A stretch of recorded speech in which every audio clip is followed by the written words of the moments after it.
Jai all of you. We are start our next topic, admission of new partner. बेटा हमारा जो chapter है admission of new partner, ये reconstruction का एक मोड है। रिकंस्ट्रक्शन क्या होता है? जब भी एग्रीमेंट में कोई चेंज होता है ना, और हम लोग न्यू एग्रीमेंट बनाकर फॉर्म को दोबारा कंटिन्यू करते हैं तो इसी को रिकंस्ट्रक्शन कहते हैं। एग्रीमेंट में कोई भी चेंज होता है और उसके प्लेस पर हम न्यू एग्रीमेंट बना लेते हैं तो हमारा रिकंस्ट्रक्शन कहलाता है। तो उसी का एक मोड से एडमिशन ऑफ न्यू पार्टनर।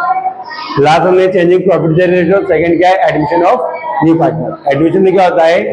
हमारी फर्म में कोई नया पार्टनर एडमिशन लेता है, कोई नया पार्टनर प्रवेश करता है, तो इसमें जो एग्रीमेंट है ओल्ड एग्रीमेंट वो एंड हो जाएगा, उसके प्लेस पर हम लोग न्यू एग्रीमेंट बनाते हैं। तो यहाँ पर जब हम लोग बात करेंगे एडमिशन की बेटा, तो जब भी कोई नया पार्टनर आएगा तो उसके कुछ इफेक्ट होंगे, अकाउंटिंग ट्रीटमेंट होंगे। तो हमें क्या अकाउंटिंग ट्रीटमेंट करना पड़ते हैं? तो चेंजिंग प्रॉफिट शेयरिंग रेशियो, जब भी कोई नया पार्टनर आएगा फर्म में हम लोगों को new profit sharing ratio calculate करना पड़ेगा, न्यू रेशियो पता करना पड़ेगा, फाइंड करना पड़ेगा। और जब भी कोई नया पार्टनर फर्म में एडमिशन लेता है तो गुडविल का आपको दोबारा वैल्यूएशन करना पड़ता है, गुडविल का एडजस्टमेंट करना पड़ेगा आपको बेटा।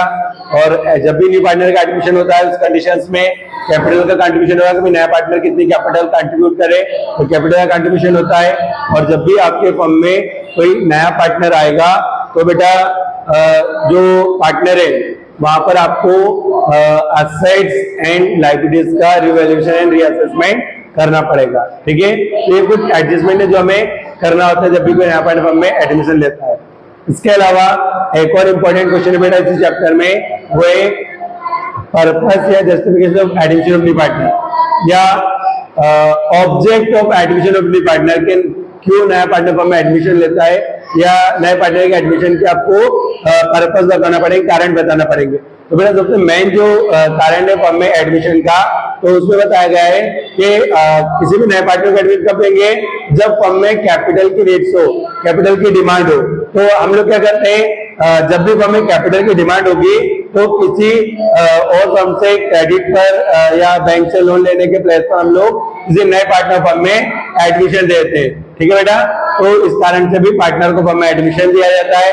इसके अलावा जब हमें किसी ऐसे एक्सपीरियंस होल्डर पर्सन के रेट्स हो जो उस बिजनेस के बारे में बहुत अच्छा एक्सपीरियंस रखता, बहुत नॉलेज हो, तो उसके एक्सपीरियंस के कारण से फर्म में किसी नए पार्टनर को एडमिशन दिया जाता है। इसके अलावा बेटा यदि हमारा बिजनेस जो है वो आउट ऑफ इंडिया के बाहर, यदि हमारा बिजनेस जो इंडिया के साथ आउट ऑफ इंडिया फॉरेन में बिजनेस है हमारा, तो हम लोग वहां पर सैलरी बेस पर किसी वर्कर को रखने के प्लेस पर हम लोग क्या करते हैं, एक पार्टनर को वहां रख लेते हैं, वहां पर एक पार्टनर को फर्म में एडमिशन दे देते ताकि वो पूरे बिजनेस को ऑपरेट कर सके।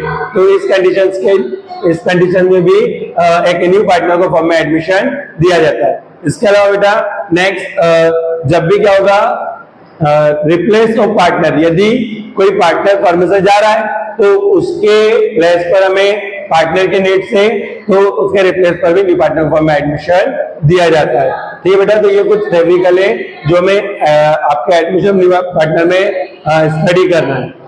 Complete this question. Study our next question, rights of admission of new partner. बेटा जब भी फर्म में कोई नया पार्टनर एडमिशन लेता है तो पार्टनर्स के जो राइट्स होते हैं वो हमें बताना है।